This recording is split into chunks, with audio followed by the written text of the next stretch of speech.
I'm Sora Luxon, and this is Magic Lesson 37.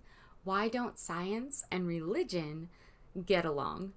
To start today, just a quick acknowledgement of two messages I received that were both really funny and also in their humor fairly insightful. After my last little podcast, I had emails in response to that. One of them mentioned this is why Gandalf gets paid for fireworks and not for magic. Be like Gandalf. And that had me chuckling to myself. The other email mentioned appreciation for my focusing on how simony is at its most fundamental philosophical levels about the tragedy or the atrocity, really, of buying and selling magical power in any form, rather than just the buying and selling of things like titles, roles, degrees, benefits, all those things you shouldn't be buying and selling within any initiate system. And they pointed to Frank Herbert's Dune scientific fiction series and quoted a character who, even after being blinded and losing all position of authority, manages to maintain the oath of a master magician, really, by never giving anyone an accurate prophecy for money, even though he can still see and interpret the future, right? That's what they were talking about in this email, that character from Dune. Kind of like the other email that mentioned Gandalf, that neither of these characters came out and ever sold magic. And quoting a line from the Dune character whose name was Paul, I never gave them one secret, right? I never let them pay for one secret. Both of these little notes from viewers, they had me smiling and they gave me other interesting perspectives, right? Other insights into what I was discussing last time. So thank you, both for taking the time to write and share these views with me that I might not have otherwise had, but also for the generosity of bringing forward to everyone else inspired connections to the topic that I definitely otherwise wouldn't have had any access to for myself. So thank you. It's such a privilege to make these little videos and be able to pass forward perhaps some small part of what my own experiences within the great work have given me to all of you as well. So to get back to the topic, why don't religion and science like each other? Well, because like most siblings, they have a great deal in common, and so of course they want to be in constant opposition, battling for precedence, right? Proving themselves.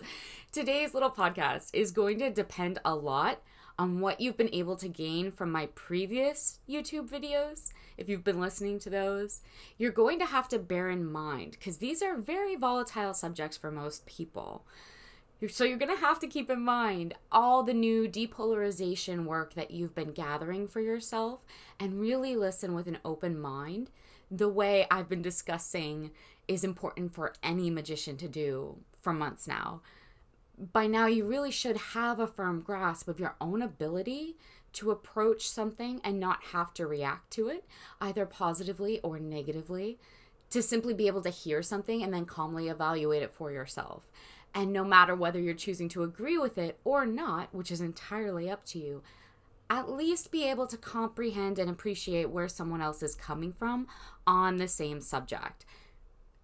Aristotle's quote is what always comes to mind for me here, right? It's the mark of an educated mind to be able to entertain a thought without accepting it. That is, to listen to and think about something and bring it forward as a very real possibility without needing to accept it or disagree with it. That is, to hold it calmly in your mind as a possibility, as a reality even, and see all of that relevance that's being offered there without a need to either agree or disagree with those around you. Masters don't get triggered. They don't argue. They don't submit either. They are, right? They don't get influenced easily. They are. They listen and they hear because they're depolarized. And both the subjects of science and religion require a lot of those skills in order to be approached and discussed rationally, or at least with an open mind, sort of calmly, because although science and religion are siblings in one sense, they are very polarized siblings. And so the majority of people usually incline towards one side or the other. Even the early neophytes early initiates, if you're not strong in your craft yet, or maybe very strong in your craft, but just haven't had enough experience depolarizing over time, some things are going to trigger you around these subjects. So to have a strongly triggered bias towards one or the other is kind of a norm. So be aware of that and maybe just try to step back from it a little bit.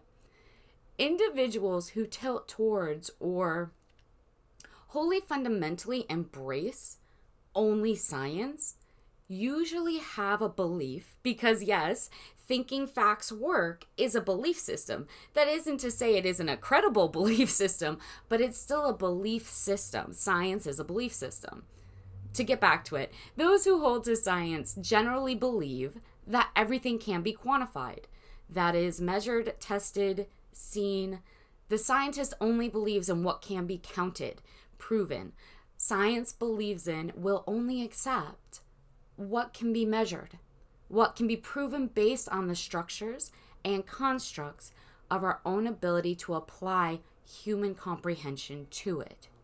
From the other side of the equation, those who totally ascribe to or totally depend on religion mentally, they have a tendency to ignore science or to not value scientific ideas and principles at all. Those who come solely from a religious mindset or belief system gravitate towards and can seemingly fully accept things that defy any and all logic. That is, people who are biased into only a religious perspective of reality tend to happily believe in just about anything that they're taught and then choose to adhere to without there having to be any rationality or proof whatsoever. Now, that isn't to say all people fall into one of these two categories, right? Like, people don't fall into clean groups and boxes. Most of the people listening to this magic lesson probably, hopefully, don't or wouldn't fall into one of those two groups specifically, because there is ignorance and bias. I've discussed this already. So hopefully those listening to this that have kind of begun to unbias themselves a little bit aren't going to fall into one of those two categories. And this also isn't to say that every single individual, occultist or not, who adheres to either science or religion fully adheres to that and only that, without any common sense perspective of the other side or of the whole, or some variant levels of difference between those two polarized extremes, right? You can be religious and also be a scientist. There's a lot of that. What is being pointed out is that simply as it stands, those who willingly lean towards one or the other in extremity, or are coming entirely from only one or the other side of this, are doing just that, and adhere to the conditioned mental attributes of how to approach information based on the background that they are personally coming from. The scientist believes what he can see and touch, sort of in a general way. You know what I mean. And the religious believer believes without needing to see or touch, without ever needing proof. So in that way, science and religion are versus each other, at least in how their endless, usually rather uninspired and unhelpful, unuseful battles play out in society. Religion and science, historically, right up into the present, have always been locked in this sort of publicly viewable gladiatorial battle with each other. They're ever at odds with one another. You see it all over the place. Here's what I'll say on this as a high magic practitioner and fairly advanced initiated occultist. Both are right and necessary. Both are valid. And also neither are correct at all. It doesn't get more hermetic than that, right? That's hermetic law. And that's as hermetic principle and response as something can get. Because remember, all paradoxes resolve. So there's a seeming paradox here, but there also isn't. All disparate things join. All truths are but half truths. We might not always be able to see how that's so from the limited information and understanding that we have immediate access to, but that's how it is. All truths are but half truths. I'll explain. Science and religion are polarized extremes of the same thing. There it is. That's why they don't get along. That's why they seem to fight each other. Just sit with it a minute.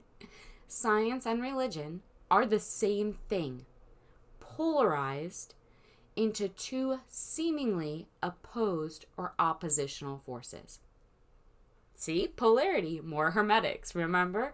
I'm always going on and on about the great key of the great craft that resides in a firm comprehension of what polarity actually is, how it can be seen everywhere around us, and why high magicians, all masterful initiates really from any magical background, they depolarize each and every day, and then maintain, as much as they're able, that functioning depolarization so that we may see and be accordingly.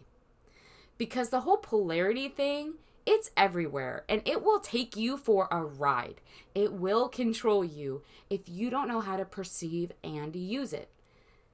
Science is logical, complexly detail-oriented, rational. Science calculates, it weighs, it projects. Experiments engage directly with things or objects or something that's trying to be figured out.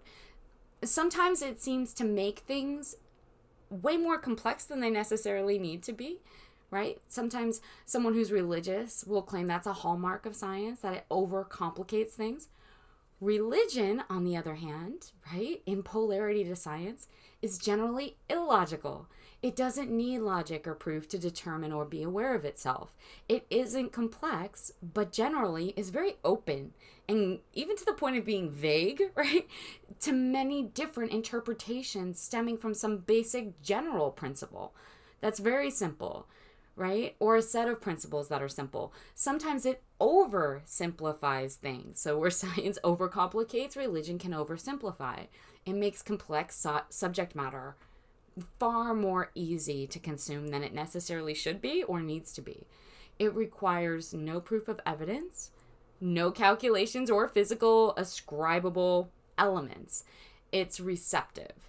Religion is driven by emotion rather than fact, symbol rather than evidence. See, poles, contradicting forces of the same whole. That is how polarity functions. You could even go so far as to say that logical fact-driven science is the reflection out here in the world, in culture, society, right? That it's the reflection of operation of the conscious mind, right? Logical, engaging. While symbolic, emotionally driven religion is a reflection of the subconscious mind's operation. That humankind brings forward these two halves of the whole to how we interpret our reality and experiences. And we bring them forward to be in contradiction of each other. Just opposite ends of that one big magnet, of that one big mind, right? Playing itself and feeling itself out and figuring out some very interesting stuff along the way, while also unfortunately dynamically clashing with such energetic resonance that great suffering is brought forth both from religion and science the same way. And also, in the same way, great healing and benefit has throughout history been generated from both religion and science. As an occultist of the Enochian mysteries, I'm both an alchemist and a ceremonial magician. Personally, just individually, my forebears in the craft, the tradition that I come from, were the forefathers of Western science. And they invented science as they called upon angels to guide their hand. So occultists don't necessarily attribute the difference that the majority of the population does to these two halves of the same whole. As an occultist, I both need and use and know the validity of science as much as I need and use and know the validity of Luke's energy that I call down and contain within myself. So in at least that way, I can tell you from my own humble, personal, actual experiences that both of these things are polarized portions of the same whole. and that you can depolarize and then usefully function with both. High magic is often referred to as the high working or high science. It's actually called that. Out in public, we'll say, hey, are you part of the high science? Yeah, I do the great work. I do the high work, right? That's what many ceremonial magicians call it, right? And many ceremonial magicians, and no small amount of Wiccan and other mystery school occultists, because there are many backgrounds you could be coming from, no small amount of them tend to be very logical, very rationally biased, scientifically minded persons. Many have advanced careers in scientific fields, astronomy, microbiology, physics especially. I know so many physics professionals who are high practicing occultists, which only makes sense if you take a moment to think about it, and then it makes perfect sense.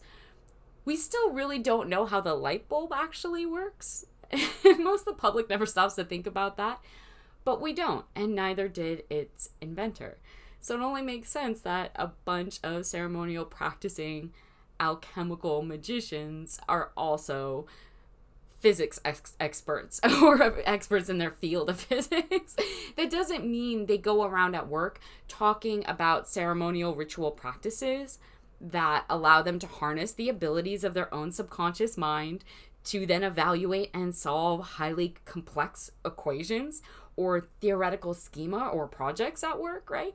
They're not talking about that, but you can be sure that they're doing that. I've had the great privilege of watching some of them do just that. Einstein would drift mentally through his high science in a mental state that could only be termed intuitive, to say the least. I've probably mentioned that before. In ceremonial magic specifically, like the high Enochian magic that I come from, and in alchemy itself, there really is a slant, a lean, if you will, towards always wanting to analyze things, always wanting to experiment and kind of push that border forward.